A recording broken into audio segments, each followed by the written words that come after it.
2020년 12월 26일 부천서북교회 예배방송을 시작하도록 하겠습니다.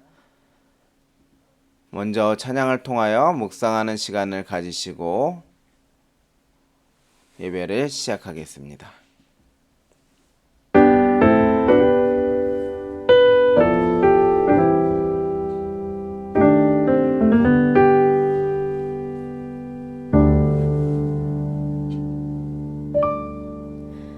내일 일은 난 몰라요. 하루하루 살아요.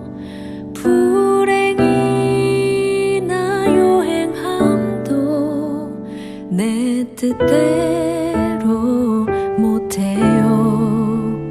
험한 이 길 가고 가도 끝은 없고 거네요. 주님 예수 발레미사 내 손 잡아 주소서. 내일 일은 난 몰라요. 장래일도 몰라요. 아버지여 날 붙드사 평탄한 길 주옵소서.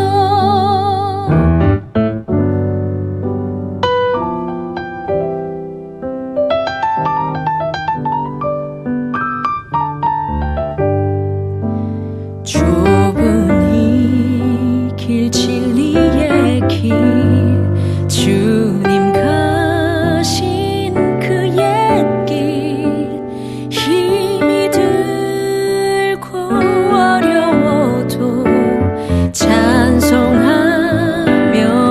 갑니다. 성령이여 그 음성을 항상 들려주소서. 내 마음은 정했어요. 변치 말게 하소서. 내일 일은 난 몰라요.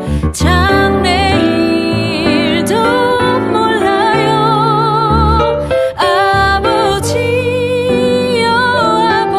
아버지여 주신 소명 이루소서. 내일 일은 난 몰라요. 장래일도 몰라요. 아버지여 날 붙드사 평탄한 길 주옵소서. 아버지여 주신 소명 이루소서.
지나가 넘을 어둠의 날들이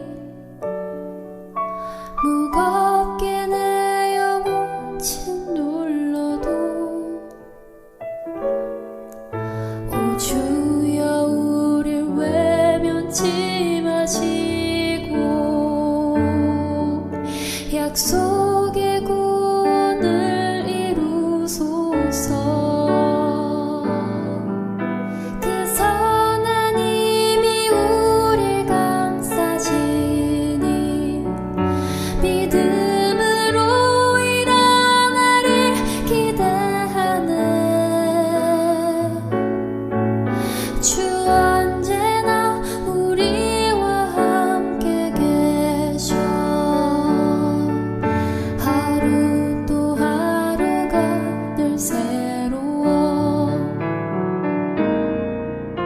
주께서 밝히신 작은 촛불이 어둠을 헤치고 타오르네. 그 빛에 우리 모두 하나 되어 온 누리에 비추게 하소서.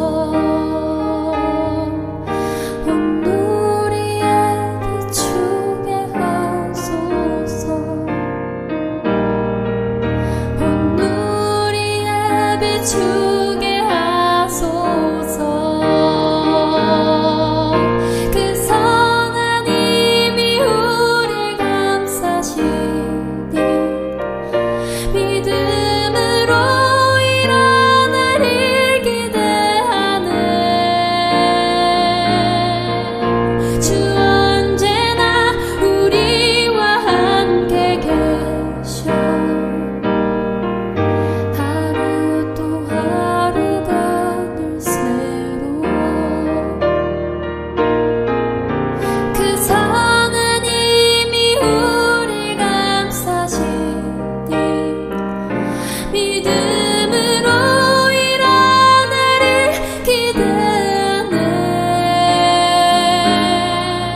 주 언제나 우리와 함께 계셔.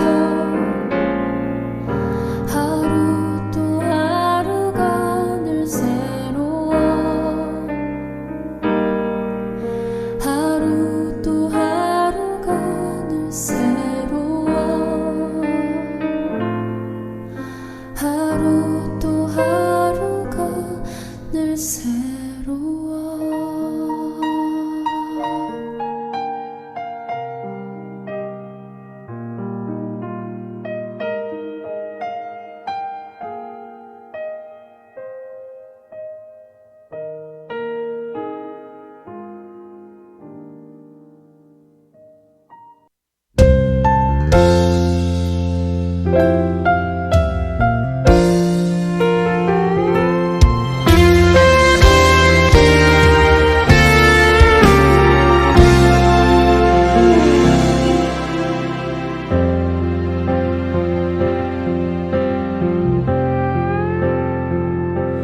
세상에 시련이 나를 찾아올 때 어두운 골방에서 눈물 흘릴 때 내 아픔 아무도 모르겠지.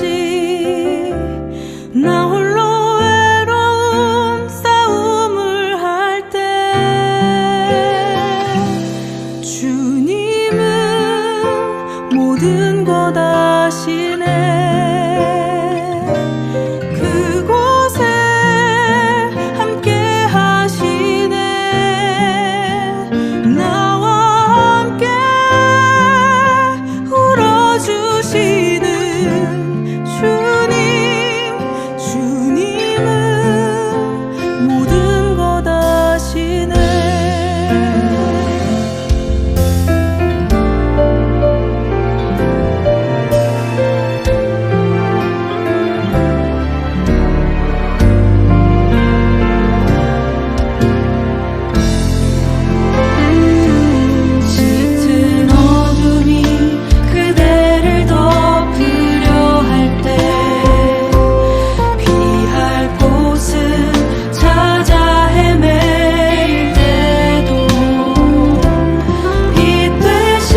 2020년 12월 26일 안식일 예배를 시작합니다.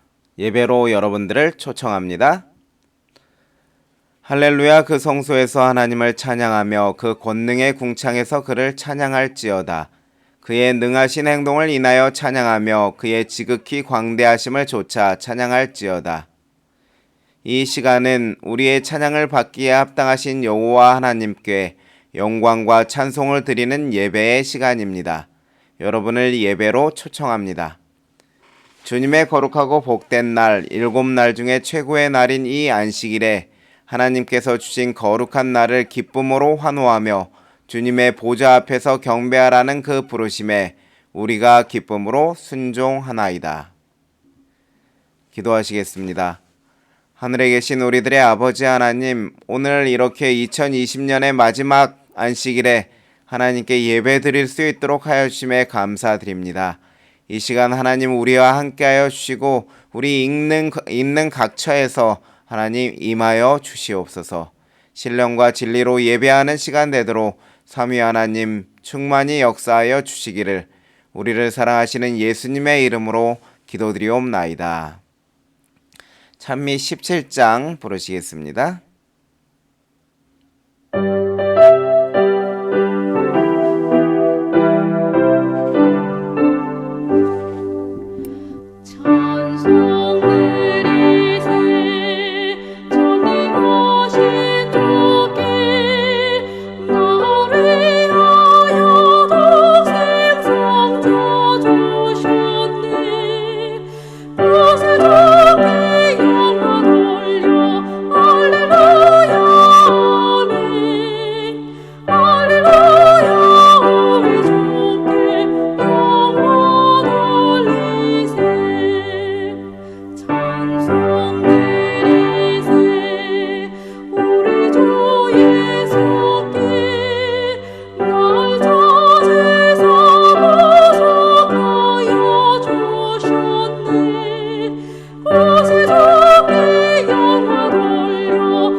성경봉독 민수기 22장 29절로 31절의 말씀입니다. 발람이 나귀에게 말하되 내가 나를 거역하는 영혼이 내 손에 칼이 있었다면 곧 너를 죽였으리라. 나귀가 발람에게 이르되 나는 내가 오늘까지 내 일생에 타는 나귀가 아니냐?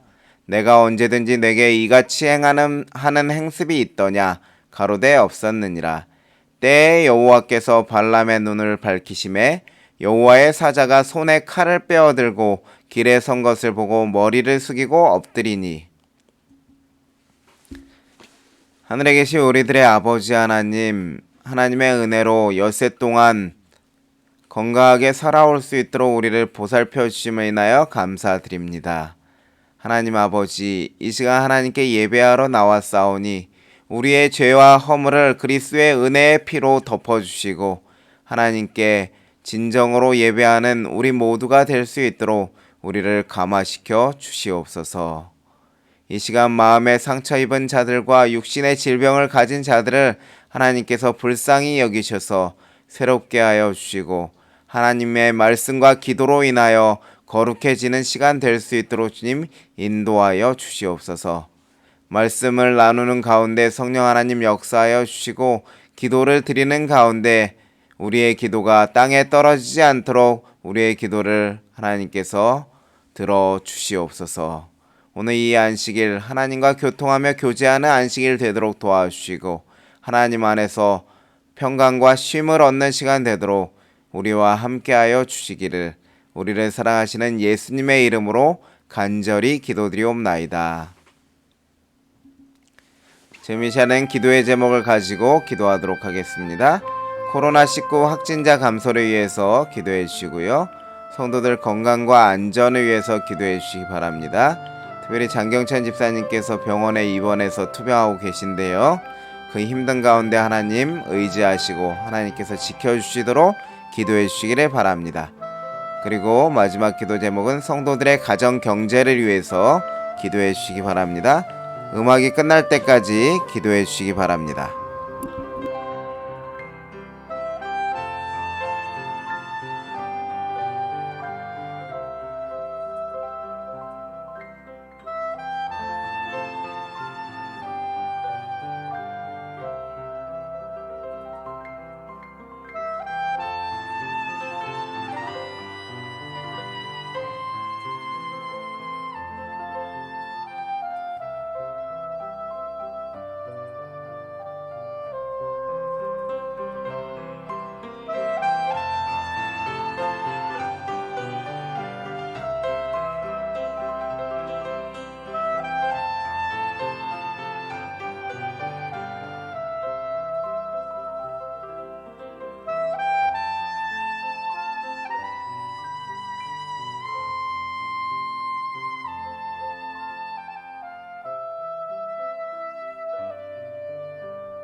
오늘도 방송을 통하여 하나님께 예배드리게 되었습니다. 2020년 마지막 하나님께 드리는 예배인데요.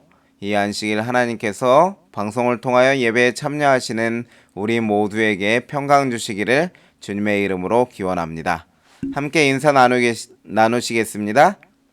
있는 곳에서 인사해 주시기 바랍니다. 함께 하늘에 갑시다.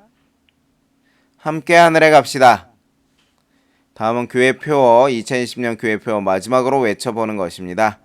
자라나는 성도, 따뜻한 교회.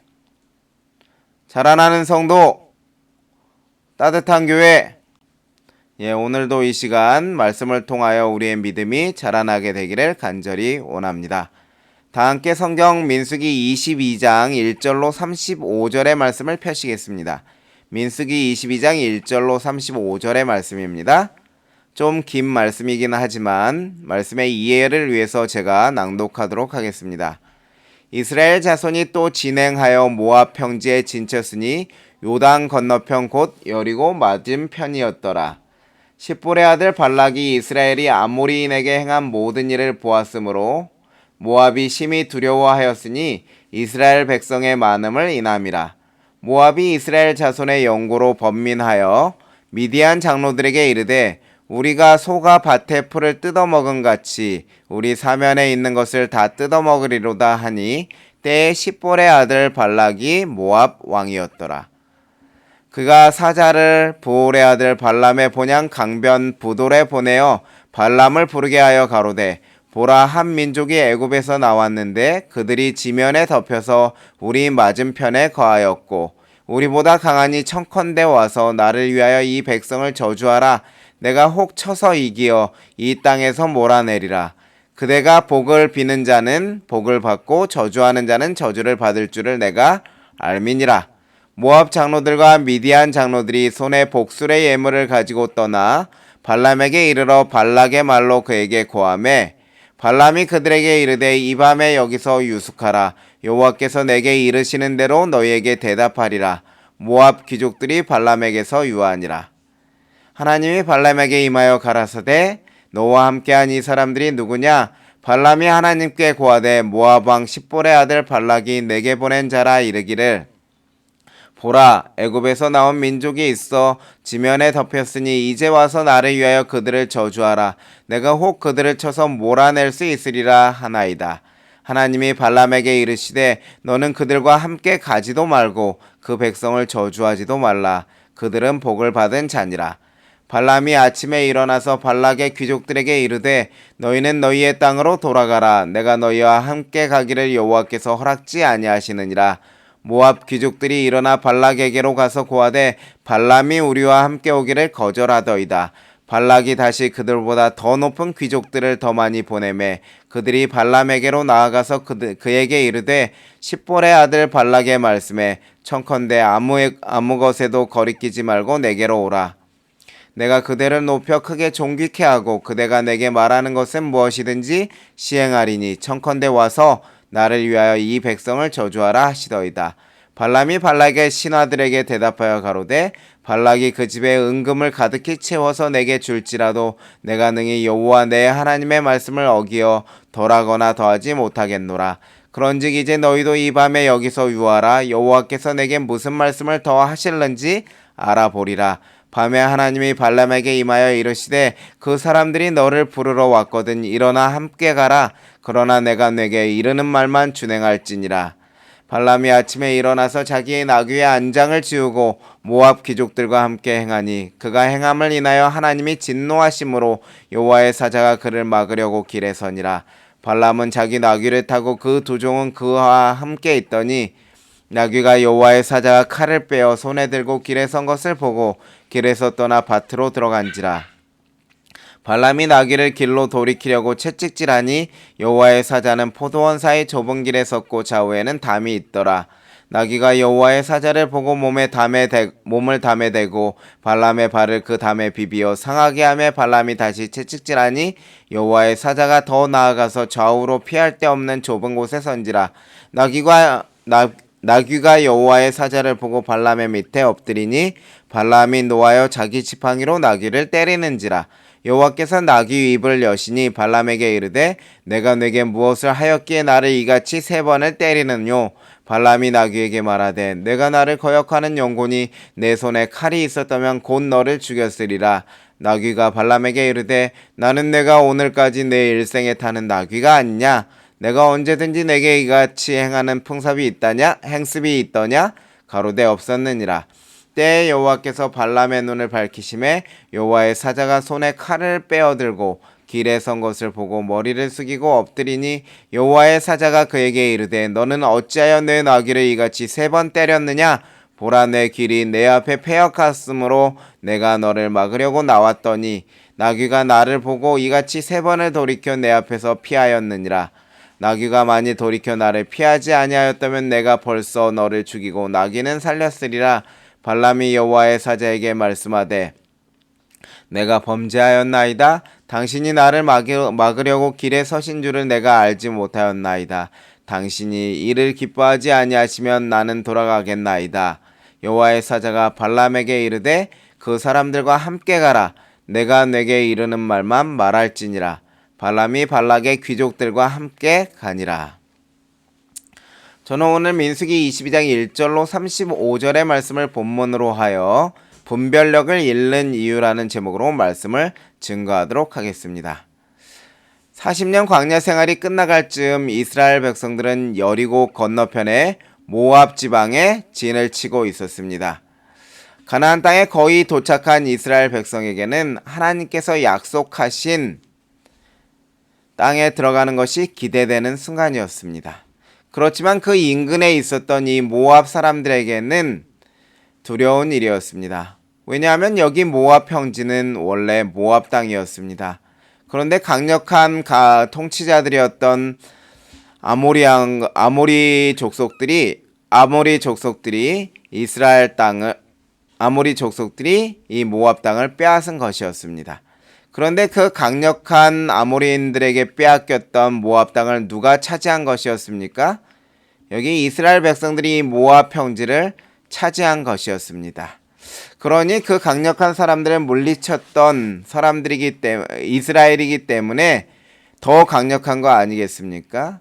그렇기 때문에 자기들의 땅을 빼앗았던 아모리 사람들보다 더 강한 이스라엘을 모압 사람들이 어떻게 상대할 수 있겠습니까? 그러니 두려울 수밖에 없지요. 그래서 오늘 본문의 말씀에는 모압의 두려움을 다음과 같이 기록하는데요. 십볼의 아들 발락이 이스라엘이 아모리인에게 행한 모든 일을 보았으므로 모압이 심히 두려워하였으니 이스라엘 백성의 많음을 인함이라. 모압이 이스라엘 자손의 영고로 번민하여. 마음이 타들어가는 것이지요. 모압이 심히 두려워하는 것입니다. 자신들도 멸망을 당하면 어떨까 하는 두려움 때문에 너무나 마음이 힘든 것이지요.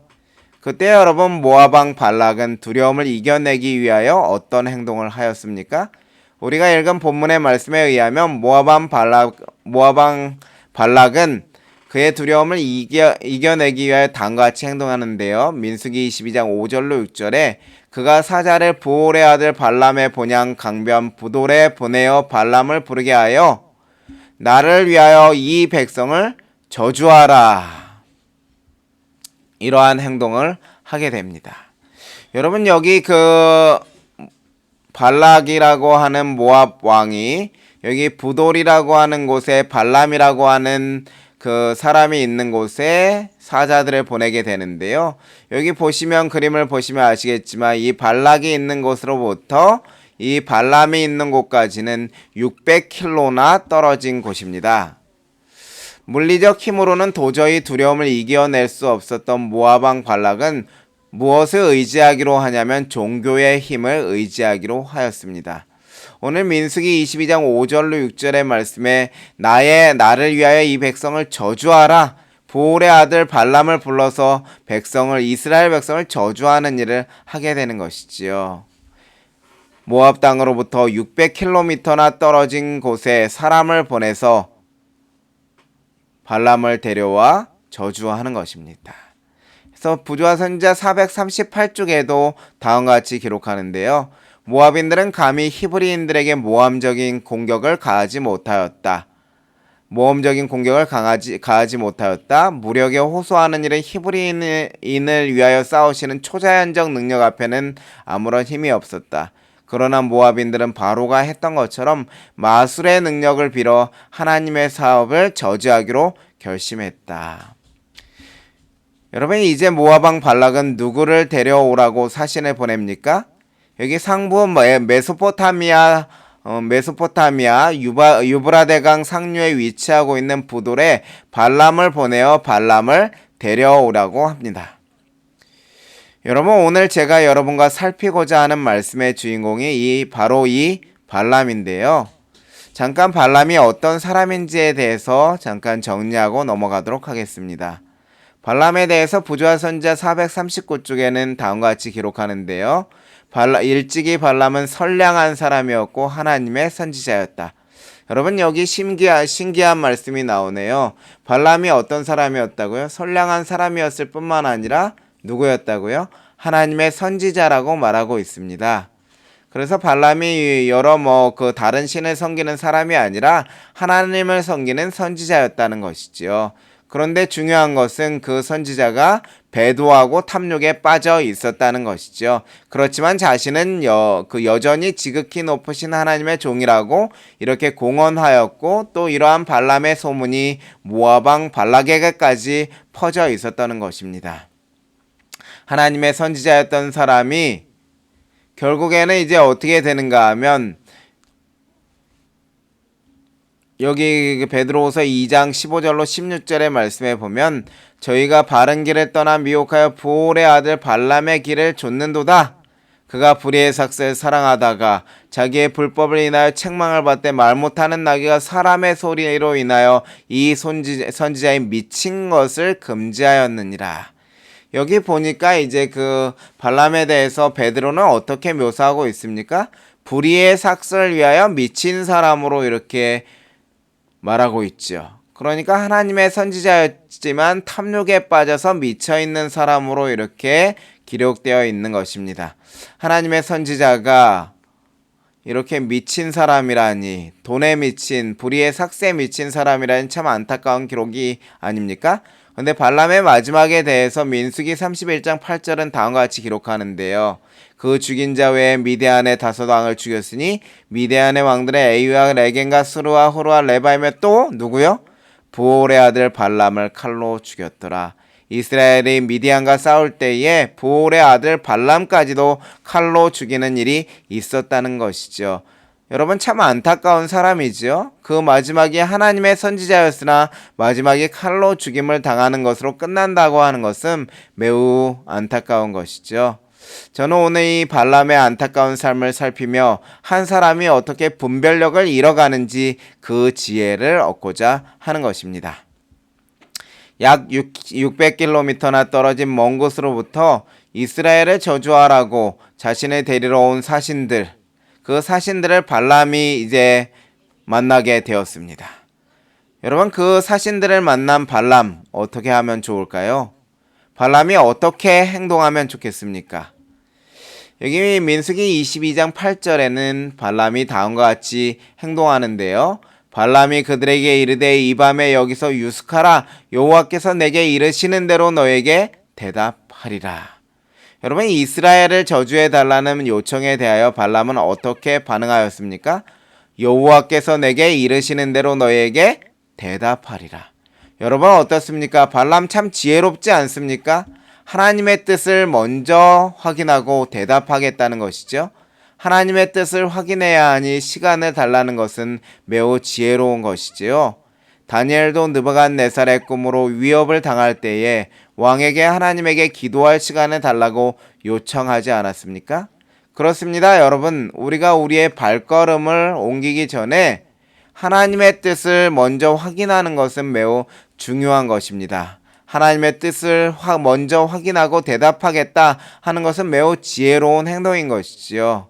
그러나 여러분, 하나님의 뜻을 확인해야 하니 시간을 달라고 말한 발람이었지만은 여기 발람은 지혜로운 행동을 한 것이 아니라 위험한 장난을 한 것입니다. 여러분, 지혜로운 행동처럼 보이고 분명히 하나님께 뜻을 구하는 것이 지혜로운 행동인데 왜 저는 위험한 장난이라고 말하고 있는 것일까요? 영감액을 부조와 선지자에는 발람의 반응에 대해서 다음과 같이 기록하는데요. 그 기록을 읽어보시면 왜 발람의 이러한 반응을 위험한 장난이라고 하는지 여러분은 아실 수 있을 것입니다. 그는 하나님께서 이스라엘을 위하여 행하신 것을 잘 알고 있었으므로 사자들이 그에게 온 용건을 말했을 때에 발락의 보상을 거절하고 사신들을 돌려보내는 것이 자기의 의무임을 잘 알고 있었다. 그러나 발람은 위험하게도 감히 유혹과 장난하려고 하였으며 여호와의 권고를 듣기까지는 아무런 결정적인 대답도 할 수 없다고 말하면서 사자들에게 그 밤을 자기와 함께 유하도록 간청하였다. 자기의 저주가 이스라엘을 해할 수 없으리라는 사실을 알고 있었다. 하나님께서 이스라엘 편에 계시며 그들이 하나님께 충성하는 한 이 지상이나 지옥의 어떠한 반대 세력도 이스라엘을 이길 수 없다는 것을 알고 있었다.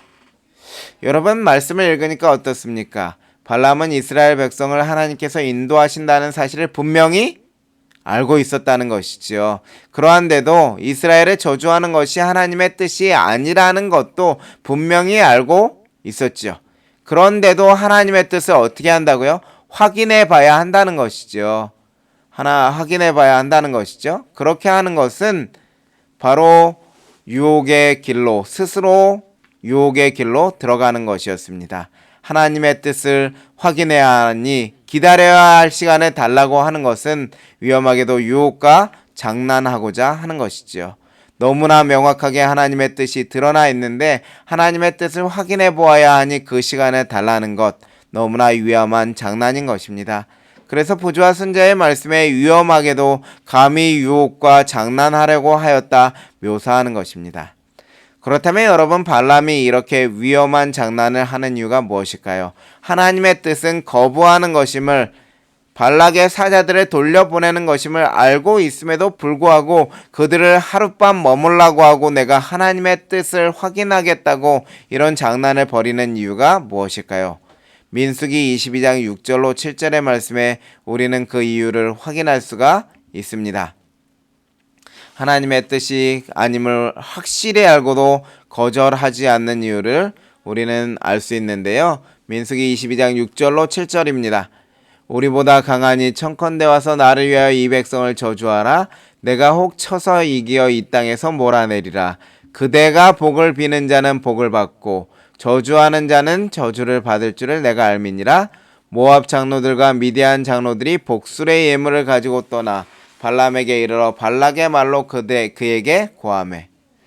모압 왕 발락은 사신들을 발람에게 보내면서 그대가 복을 비는 자는 복을 받고 저주하는 자는 저주를 받을 줄을 내가 알미니라 말하라고 사신들에게 하지요. 그리고 그와 함께 복술의 연료를 주라고 합니다.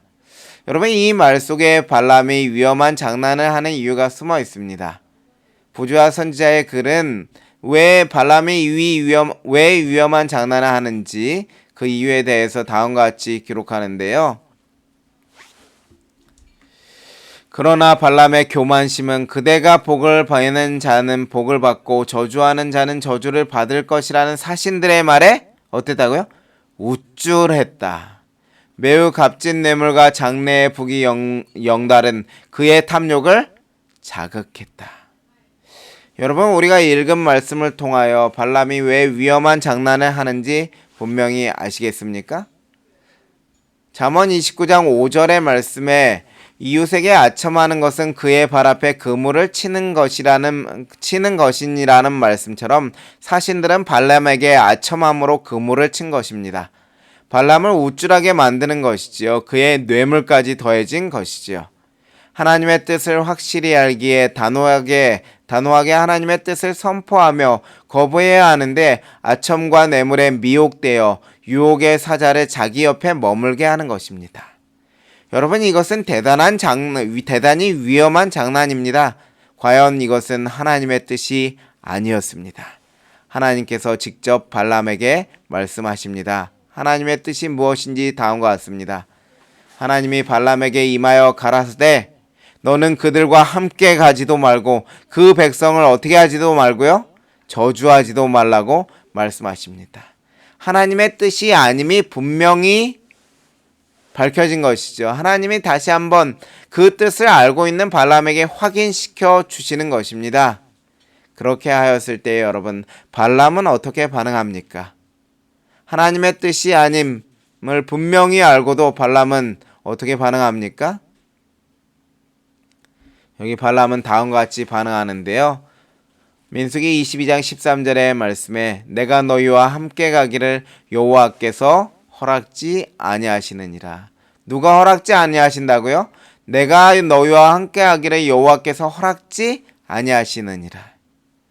여러분, 발람이 하나님의 뜻을 따르지요. 그런데 제가 마지못해 하나님의 뜻을 따른다고 이렇게 표현하였지요. 마지못해 하나님의 뜻을 따르는 발람. 왜 이렇게 제가 표현했을까요?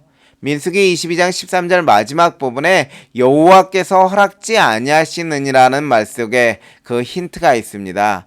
이 말은 여러분, 발람의 본심이 담겨 있는 말인데요.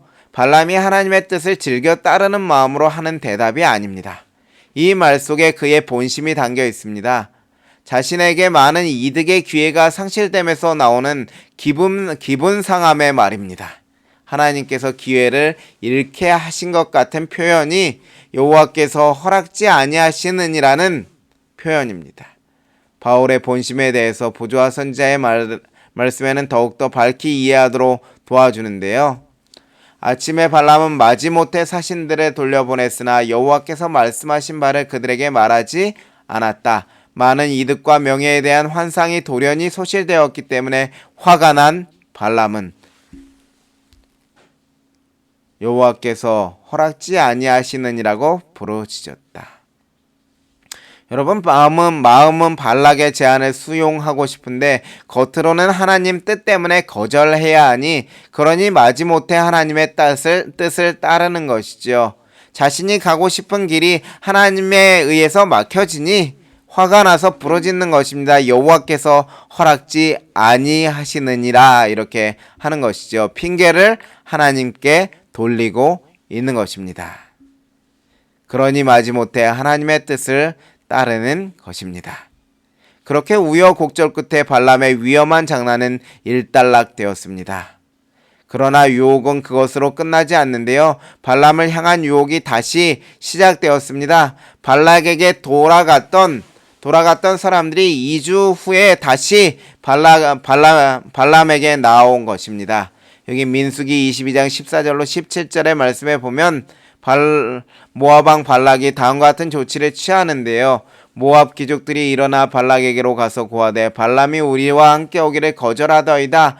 발락이 다시 그들보다 더 높은 귀족들을 더 많이 보내매 그들이 발람에게로 나아가서 그에게 이르되 십볼의 아들 발락의 말씀에 청컨대 아무 것에도 꺼리끼지 말고 내게로 오라. 내가 그대를 높여 크게 존귀케 하고 그대가 내게 말하는 것은 무엇이든지 시행하리니 청컨대 와서 나를 위하여 이 백성을 저주하라 하시더이다.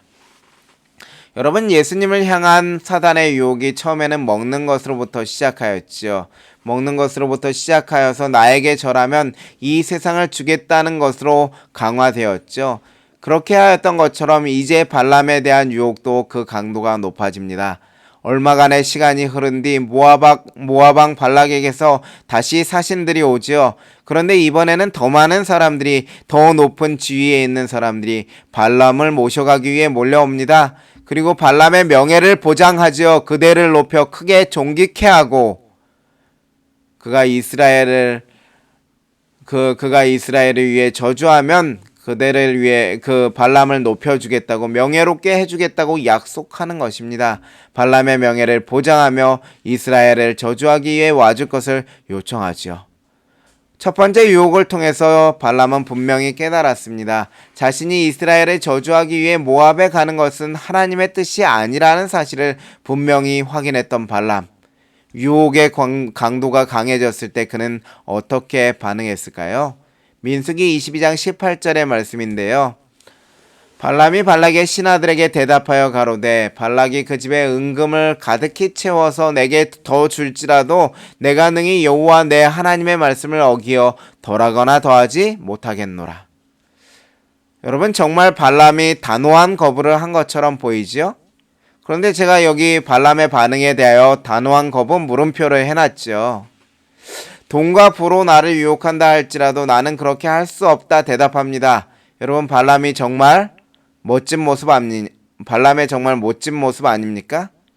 그런데 정말 발람의 속마음도 그런 것일까요? 정말 발람의 마음은 하나님의 뜻을 따르기를 원하는 것일까요? 발람의 마음이 그렇지 않다는 사실을 우리는 이어지는 말씀에서 확인할 수 있습니다. 민수기 22장 19절의 말씀인데요. 그런즉 이제 이 밤에 여기서 유하라. 여호와께서 내게 무슨 말씀을 더 하실는지 알아보리라. 여러분, 발람의 속마음이 보이시죠? 그는 변한 것이 없었습니다. 여전히 그의 마음은 발락의 요청을 받아들이고 싶은 마음이 있는 것입니다. 그렇기 때문에 단호하게 거부하고 그들을 떠나보내지 않고 그들에게 이 밤에 여기서 유하라. 여호와께서 나를 가도록 허락하시는지 또 알아보겠다고 하는 첫 번째 했던 말과 동일한 말을 하고 있는 것입니다. 그의 속마음에 대해서 부자 선지자는 다음과 같이 말하는데요.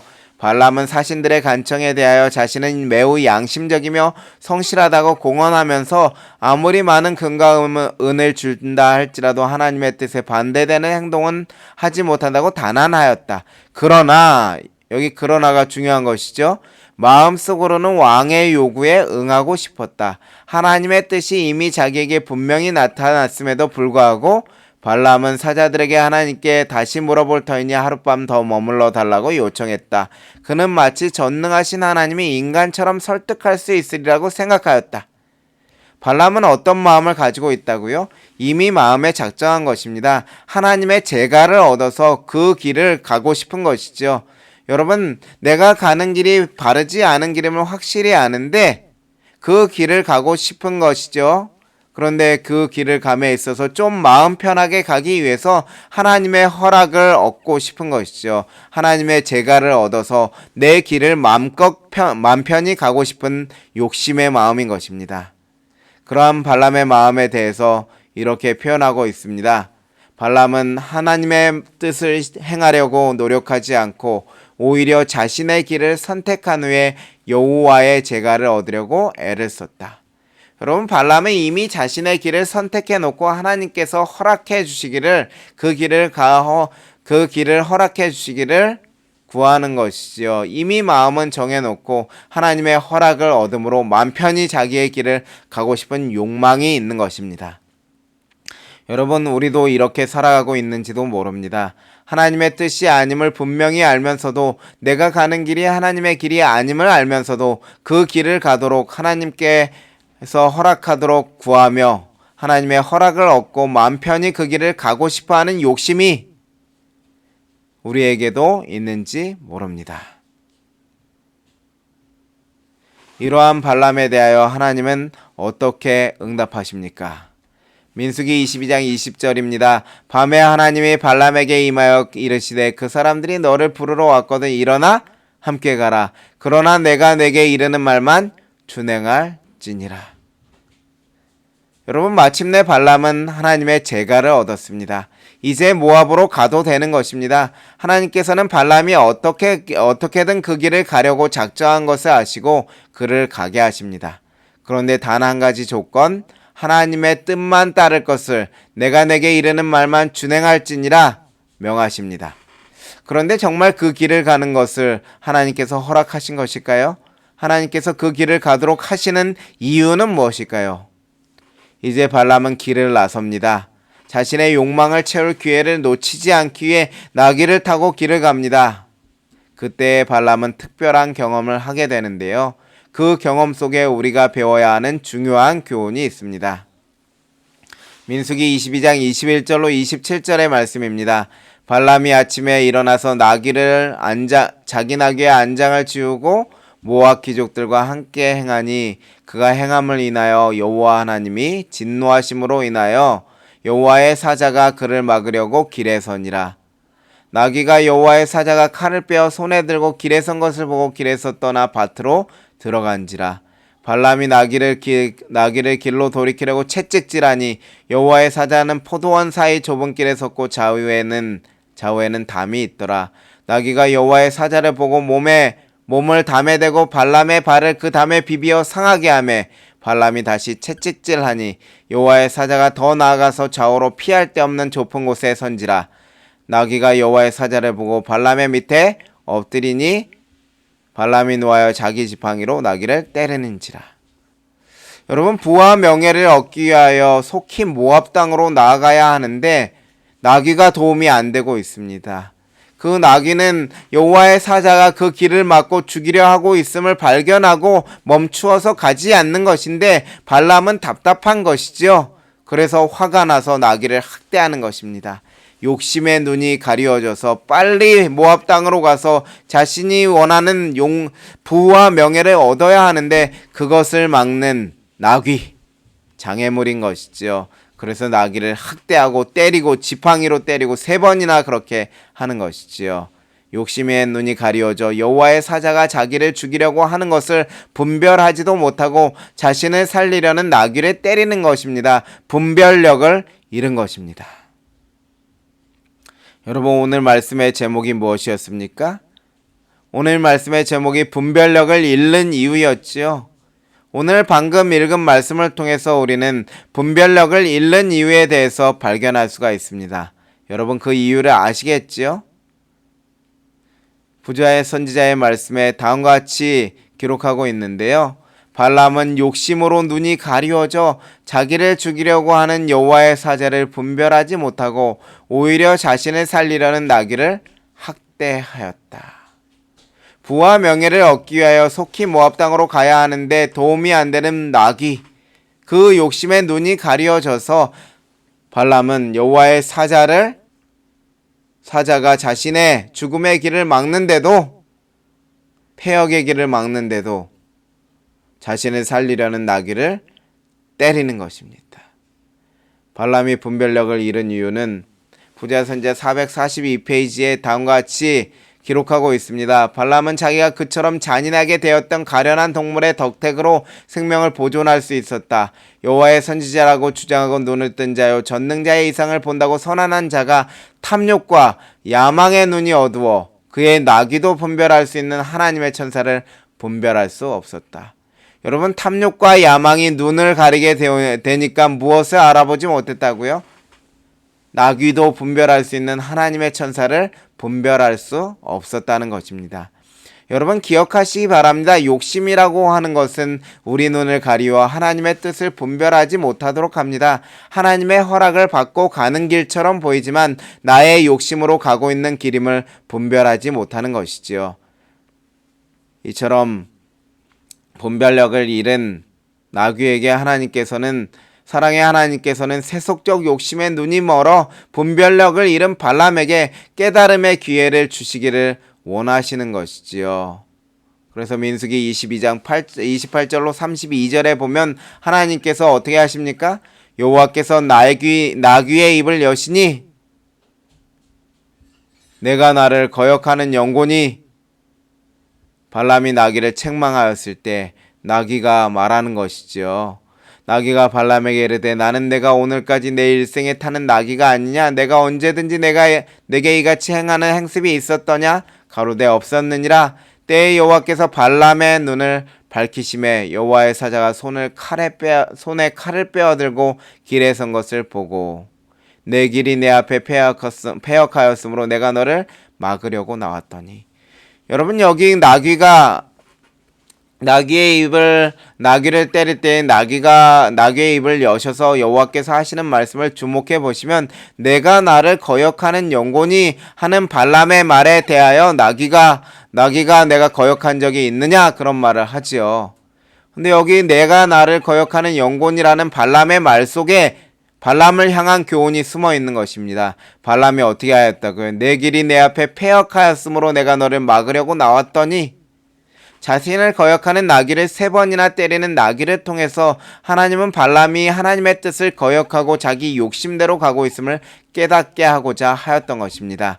하나님께서 눈을 밝히셔서 칼을 들고 있는 여호와의 사자를 보여주심으로 발람이 얼마나 어리석은 선택을 하고 있는지 깨닫게 하시는 것입니다. 나귀도 분별할 수 있는 하나님의 사자를 욕심으로 인하여 눈이 가리워져서 분별하지 못하는 어리석음을 발람에게 깨닫게 하시는 것이지요. 여러분, 하나님께서 이 정도 하셨으면 말 못하는 나귀를 통하여 발람이 지금 하나님을 거역하고 있다는 사실을 깨닫게 하셨으면 발람이 어떻게 해야 됐을까요? 즉시 가던 길을 멈추고 돌아가야 하지 않았을까요? 그런데 발람은 여러분 어떻게 하였습니까? 민수기 22장 34절입니다. 발람이 여호와의 사자에게 말씀하되 내가 범죄하였나이다. 당신이 나를 막으려고 길에 서신 줄을 내가 알지 못하였나이다. 당신이 이를 기뻐하지 아니하시면 나는 돌아가겠나이다. 여러분 발람의 말이 어떻게 들리십니까? 정말 죄를 회개하는 말처럼 들리십니까? 정말 하나님의 뜻을 깨달음에서 우러나온 말처럼 들리십니까? 저는 그렇게 들리지를 않습니다. 하나님 때문에 억지로 포기하겠다는 말씀처럼 들립니다. 발람이 결국 모압 땅으로 가서 이스라엘 백성들을 저주하기 위해 준비하는 과정에서 우리는 발람의 마음을 엿볼 수 있는데요. 그러한 발람의 마음을 다음과 같이 기록합니다. 발람은 히브리인들의 희생제물에 대하여 어느 정도 알고 있었으므로 그들이 드리는 제물에 능가하는 값진 예물을 드림으로 하나님의 축복을 받고 그의 악한 계획도 성취할 수 있으리라는 희망을 가졌다. 발람이 어떤 계획을 가졌다고요? 악한 계획도 성취할 수 있으리라는 희망. 그의 마음에 악한 계획, 모압 왕으로부터 재물을 얻고 그 부를 얻고자 하는, 명예를 얻고자 하는 그러한 마음을 가지고 있는 것이 여전히 가지고 있는 것입니다. 그러한 마음으로 인하여서 그의 영적 안목은 흐려졌다. 사단의 능력에 복종함으로 스스로 우매함을 자청하였다. 여러분 얼마나 안타까운 말씀입니까? 발람은 그의 욕심으로 인하여서 하나님의 뜻을 분별하는 분별력을 잃고 하나님께서 깨달음의 기회를 주셨음에도 불구하고 자신의 욕심을 포기하지 않고 모압 땅으로 나아갔을 때에 그의 눈이 또다시 가리워져서 그는 결국 사단의 능력에 복종하고 스스로 우매함을 나타내는 일을 보이고 있는 것입니다. 욕심으로 인하여 하나님의 뜻을 분별하는 분별력을 잃고 만 것이지요. 여러분 욕심으로 분별력을 잃은 발람의 최후는 어떠했을까요? 여기 발람은 야고보서 1장 15절 욕심이 잉태한 즉 죄를 낳고 죄가 장성한 즉 사망을 낳는다는 그러한 말씀처럼 발람의 운명이 이렇게 되었는데요. 탐욕만이 그를 지배하였다. 그는 어떤 수단을 써서라도 발락이 약속한 보상을 얻고자 하였다. 이제 모압인들로 하여금 이스라엘 백성에게 저주가 내리도록 하는 방법을 따르도록 조언함으로 발락의 환심을 사기로 결심하였다. 발람이 제의한 계획은 이스라엘을 우상 숭배로 유인함으로 그들을 하나님과 분리시키는 것이었다. 발람은 그의 악마적 계책이 성공하는 것을 목격하였다. 여러분, 발람은 하나님의 백성을 축복하라고 하신 말씀, 그 말씀을 자신이 원하는 대로 하지 못하고 억지로 축복하는 일을 하고 집으로 돌아온 후에 얼마 있지 않아서 자신의 탐욕을 이기지 못하고 다시 모압 땅으로 가서 이스라엘 백성을 음행에 빠지게 하는 그러한 계획을 모압 왕에게 제시함으로 하나님의 백성을 악에 빠지게 하는 크나큰 범죄를 저지르고 맙니다. 그로 인하여서 그는 민수기 31장 8절의 말씀대로 하나님께서 미디안과의 싸움을 이스라엘 백성들과 싸움에서 미디안을 심판하실 때에 누구도요? 부올의 아들 발람도 이스라엘 백성들의 칼날에 죽게 되는 일이 벌어지게 된 것입니다. 하나님의 진노의 심판이 발람에게도 임하게 되었습니다. 여러분, 발람은 욕심으로 인하여 하나님의 뜻을 분별하지 못하고 결국 사망에 이르게 된 것입니다. 정말 안타까운 최후이지요. 욕심이 분별력을 잃게 하는 이유였습니다. 사랑하는 성도 여러분, 우리는 이제 한 주를 살아가게 됩니다. 그때 사단은 우리에게 있는 욕심을 자극하고자 할 것입니다. 하나님의 뜻이 아님이 분명한데도 나의 욕심을 이루고 싶은 욕망을 끌어내고자 애쓸 것입니다.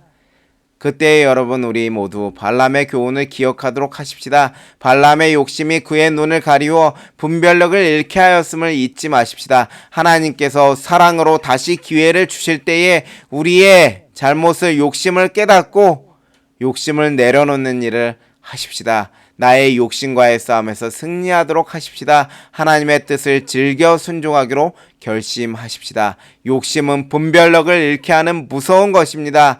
하나님은 우리가 욕심에 빠져 하나님의 뜻을 거절하고 멸망의 길로 가기를 원치 않으십니다. 우리가 시험에 들지 않기를 원하십니다. 욕심은 우리의 눈을 가리워서 죄에 빠지게 하는 아주 무서운 것이라는 사실을 여러분 꼭 기억하시기 바랍니다.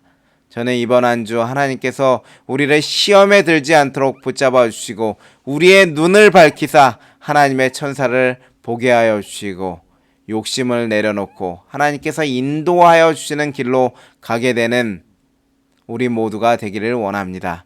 이 시간 우리 마음에 있는 모든 욕심을 하나님께 드리고 하나님 앞으로 나아가는 사랑하는 부천서북교회 성도들 되시기 바라면서 말씀을 줄이겠습니다. 기도하시겠습니다. 사랑과 은혜의 아버지 하나님, 오늘 발람의 교훈을 통하여서 우리가 악에 빠지는 이유를 알게 되었습니다. 욕심이 우리의 눈을 가리워서 분별력을 잃게 한다는 사실을 깨닫게 되었습니다. 하나님의 뜻이 무엇인지 알지 못하도록 가리우는 이 욕심, 하나님, 우리 내려놓기를 원하오니 받아주시옵소서. 우리 눈을 밝히사 하나님의 뜻을 깨닫게 하여 주시고 하나님의 길로 즐겨 순종할 수 있는 마음을 우리에게 허락하여 주시옵소서. 세상의 부와 명예와 세속적 이익을 위해서 하나님의 뜻을 포기하지 않는 사람들이 되게 하여 주시고 욕심의 시험을 이겨내는 용기의 사람들 될 수 있도록 인도하여 주시옵소서. 한 주 살아갈 때에 사단의 강렬한 유혹으로부터 우리를 보호하여 주시고 시험에 들지 않도록 하나님 우리를 인도하여 주시옵소서. 사랑하는 부천서북교회 성도들의 삶에 하나님께서 한 주 동안 천사를 보내사 지켜주시기를 간절히 구하오며 우리를 사랑하시는 예수님의 이름으로 기도드리옵나이다. 아멘. 안내사항 간단하게 말씀드리고 마치도록 하겠습니다. 청년학생 말씀 묵상 줌으로 진행하는데요. 오늘은 오후 1시 30분부터 하기를 원합니다. 네, 함께 말씀 묵상의 마지막 말씀 묵상 시간이 되겠네요. 함께하는 같이 참여해 주시면 좋겠습니다. 그리고 대면 예배를 드릴 수 있도록 여러분 특별한 기도를 해 주시기를 부탁드립니다. 그래서 한 주간 열심히 기도해 주셔서 이 코로나가 진정되고 또 우리가 함께 대면하여 예배 드릴 수 있는 날이 속히 오기를 기도해 주시기 바랍니다. 그리고 헌금은 온라인으로 송금해 주시거나 교회에 오셔서 헌금함에 드리시고 그 내역을 저에게 문자로 보내주시면 좋겠습니다. 마지막 안식일 우리가 마지막 예배를 드렸는데요. 하나님께서 2020년 인도해 주셨음을 감사하는 한 해 되시기 바라고요. 그리고 오후 시간 이러한 것들을 묵상해 보는 시간으로 보내셨으면 좋겠습니다. 새로운 해 2021년에 다시 하나님의 말씀으로 여러분과 함께 하겠습니다. 말씀을 마치겠습니다. 모든 예배를 마치도록 하겠습니다. 감사합니다.